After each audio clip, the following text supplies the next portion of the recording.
नमस्कार दोस्तों, UP infra zone में आपका स्वागत है। और आज की इस वीडियो में हम नोएडा फिल्म सिटी प्रोजेक्ट, इसकी हिस्ट्री और लेटेस्ट अपडेट को देखेंगे। दोस्तों, फिल्म सिटी एक डेडिकेटेड एरिया होता है जहां पर स्पेशली फिल्म्स, टेलीविजन शोज और other form of media entertainment के लिए डिजाइन किया जाता है। यहाँ पर दोस्तों फिल्म सिटी के अंदर sound stage, sets, editing rooms, production offices समेत कई सारी फैसिलिटीज अवेलेबल होती हैं जो कि फिल्म मेकिंग के लिए महत्वपूर्ण होती हैं। ये सेंट्रलाइज प्रोडक्शन फैसिलिटीज अवेलेबल कराता है। यहाँ पर वेरियस सेट्स, इंडोर और आउटडोर लोकेशन अवेलेबल होती हैं जो कि पोस्ट प्रोडक्शन में यूज होता है। इसके अलावा यहाँ पर एडिटिंग, साउंड मिक्सिंग, वीएफएक्स इन सब पर भी काम किया जाता है। इसके अलावा यहाँ पर ये ट्रांसपोर्टेशन, सेटअप मैनेजमेंट और प्रोडक्शन ये कॉस्ट इफेक्टिव भी होता है क्योंकि ये ट्रांसपोर्टेशन का बहुत सारा खर्च बचाता है। इसके अलावा इक्विपमेंट के मैनेजमेंट में भी बहुत बड़ी भूमिका निभाता है। इसके अलावा ये जॉब क्रिएशन का एक बहुत बड़ा जरिया होता है क्योंकि इसमें डायरेक्ट और इनडायरेक्ट कई प्रकार के जॉब अपॉर्चुनिटी अवेलेबल होती हैं। यहाँ पर इससे लोकल इकोनॉमी को भी फायदा होता है। यूपी में फिल्म सिटी की हिस्ट्री को देखते हैं। दोस्तों, यूपी में फिल्म सिटी को सेटअप करने का प्लान बहुत ही पुराना है। जैसे कि आपको पता है कि यूपी हिंदी हार्टलैंड में आता है और यहाँ पर कई सारी रीजनल लैंग्वेजेस हैं जैसे कि ब्रज, खड़ी बोली, अवधी। और ये जो रीजनल लैंग्वेजेस है ये बॉलीवुड की मूवीज में, गानों में बहुत ज्यादा यूज होते हैं। बॉलीवुड की रीच ऑल ओवर इंडिया है। 2015 में उत्तर प्रदेश के अंदर 2 फिल्म सिटी का निर्माण प्रस्तावित किया गया था। एक फिल्म सिटी लखनऊ के अंदर और एक ट्रांसगंगा हाईटेक सिटी में प्रस्तावित की गई थी, लेकिन दोस्तों इस पर कुछ अपडेट नहीं आई। 2016 में रवि किशन और यूपी गवर्नमेंट के बीच एक एमओयू साइन हुआ था जिसकी वर्थ 1000 करोड़ थी, लेकिन दोस्तों इस पर भी कोई अपडेट नहीं आया। देन रिजीम चेंज होता है। 2018 में यूपी गवर्नमेंट ने फिर से अनाउंस किया कि ये फिल्म सिटी सेटअप करेंगे। अब यहाँ पर इनका प्लान था कि ये वेरियस लोकेशन में फिल्म सिटी को सेटअप करेंगे। इसमें सोनभद्रा, वाराणसी और कानपुर लखनऊ का रीजन शामिल किया गया। इसके अलावा 2020 में खबर थी कि कानपुर लखनऊ में एक फिल्म सिटी को सेटअप किया जाएगा, लेकिन ड्यू टू अदर रीजन और फिजिबिलिटी कंसर्न यहाँ पर इसको स्क्रैप कर दिया गया। अब यहाँ पर दोस्तों फिल्म सिटी का डेवलपमेंट कई सारी चीजों पर निर्भर करता है। वहाँ पर इंफ्रास्ट्रक्चर कैसा है, इसके अलावा अवेलेबिलिटी कैसी है और उसकी कनेक्टिविटी कैसी है। उसके अलावा 18 दिसंबर 2020 में यूपी गवर्नमेंट द्वारा फिर से अनाउंस किया गया कि फिल्म सिटी को सेटअप करेंगे। और इसके अलावा सीएम योगी आदित्यनाथ जी ने कहा कि इंडिया की one of the biggest film city होने वाली है। तो यहाँ पर दोस्तों यह तय किया गया कि गौतम बुद्ध नगर के अंदर इस फिल्म सिटी को डेवलप किया जाएगा क्योंकि इसकी कनेक्टिविटी बहुत अच्छी है। तो यहाँ पर यूपी गवर्नमेंट ने गौतम बुद्ध नगर के अंदर जो 3 अथॉरिटीज हैं इनसे प्रस्ताव मांगा। तो यहाँ पर नोएडा डेवलपमेंट अथॉरिटी ने 200 एकड़ का प्रस्ताव दिया जो कि कम था।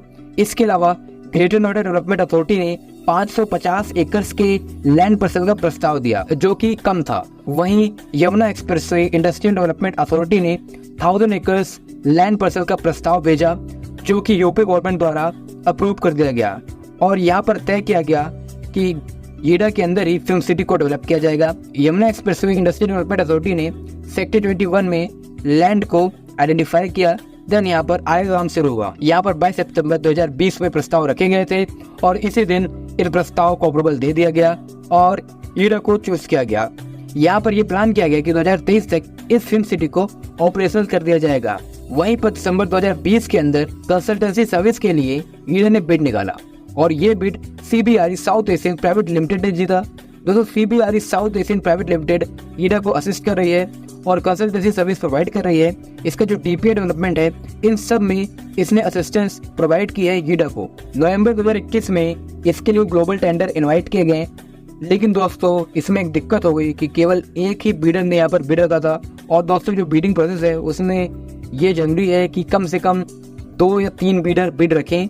अगर एक बिडर बिड रखता है तो वो जो बिडिंग प्रोसेस है वो गवर्नमेंट की गाइडलाइन को फॉलो नहीं करता है। इसके अलावा यहाँ पर इसको देखते हुए फिर सेकंड टाइम बिड निकाला गया थोड़ा DPR में। अक्टूबर 2022 में यहाँ पर दोबारा बिड निकाला गया, कुछ चेंजेस किए गए।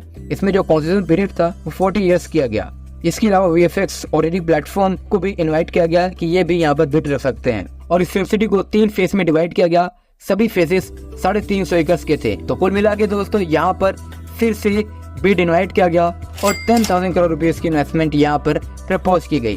हालांकि दोस्तों ये जो सेकंड टाइम ग्लोबल टेंडर थे ये भी फेल्ड हो गए, कोई बिडर इन्हें नहीं मिला। इसके अलावा दोस्तों 2023 में फिर से बिड निकाला गया सितंबर के अंदर, लेकिन इस बार जो बिड निकाला गया था इसमें काफी कुछ चेंजेस किए गए।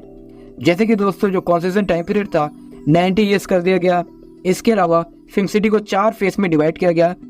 वहीं 144 रुपीज़ का डिपॉजिट यहाँ पर देना था। जो भी यहाँ पर बिड रख रहा था, जो भी यहाँ पर बिड रखता उसको 144 रुपीज़ का डिपॉजिट देना होता। हालांकि दोस्तों स्टार्टिंग में इसके लिए जब प्री बिड मीटिंग निकाली गई थी, बहुत सारी कंपनीज ने यहाँ पर हिस्सा लिया था और जब इसके लिए बिड निकाला गया तो बहुत ही लेट रिप्लाई आ रहा था। बिड नहीं रख रहे थे ज़्यादातर कंपनीज सुझाव दे रहे थे। यहाँ पर फाइनली बिड रखा गया जनवरी 2024 के अंदर, जिसमें दोस्तों Beyu private limited, T Series, Supersonic Technobit private limited जो कि अक्षय कुमार द्वारा बैक की गई है, Maddock Films, Four Lions film private limited, इन सब ने बिड रखा। और ईडा द्वारा जो फाइनेंशियल इवैल्यूएशन हुआ उसके बाद बेयू प्रोजेक्ट्स प्राइवेट लिमिटेड जो कि भूटानी इंफ्रा और famous film director Boney Kapoor की, ये दोस्तों बिड जीत गई। तो यहाँ पर दोस्तों DBFOT model, design build finance operate transfer model, इसके तहत ये बिड दिया गया है और पहला फेज 3 से 4 सालों के अंदर ऑपरेशनल हो जाएगा। और यहाँ पर जो कॉन्सेशन पीरियड है वो 90 ईयर्स का है। तो दोस्तों कॉन्सेशन पीरियड क्या होता है? तो कॉन्सेशन पीरियड जैसे ही कॉन्ट्रैक्ट या एग्रीमेंट साइन होता है अथॉरिटी और कंपनी के बीच में, उसके बाद कॉन्सेशन पीरियड शुरू हो जाता है और ये 90 सालों तक रहेगा। इसमें कंस्ट्रक्शन का पीरियड भी शामिल है और इसके मेंटेनेंस का भी पीरियड शामिल है। देन इसको ट्रांसफर कर दिया जाएगा। फिलहाल दोस्तों यहाँ पर 144 करोड़ रुपीज के डिपॉजिट कंपनी ने दिया है और 7,210 करोड़ रुपीज की इन्वेस्टमेंट यहाँ पर एस्टिमेट की गई है। फिल्म सिटी का फेज 3 से 4 होने वाला है और यहाँ पर दोस्तों फिल्म सिटी सेक्टर 21 में डिजाइन की गई है। इसके अलावा यहाँ पर दोस्तों जो पहला फेज है उसके तहत 33% एरिया इंडस्ट्रियल होने वाला है और 67% एरिया कॉमर्शियल होने वाला है। तो जब मैं यहाँ पर इंडस्ट्रियल एरिया की बात करता हूँ तो यहाँ पर उस एरिया के अंदर studio, VFX complex, post production houses, studios, उनके हेडक्वार्टर, इस सबको सेटअप किया जाएगा। वहीं जो कॉमर्शियल स्पेस है वहाँ पर विलास, मॉल, कॉम्प्लेक्स, लॉन्च, इन सबको सेटअप किया जाएगा। तो इस प्रकार दोस्तों इस पूरी फिल्म सिटी को डेवलप किया जाएगा। हालांकि अभी बहुत कुछ आने वाला है इसके रिगार्डिंग।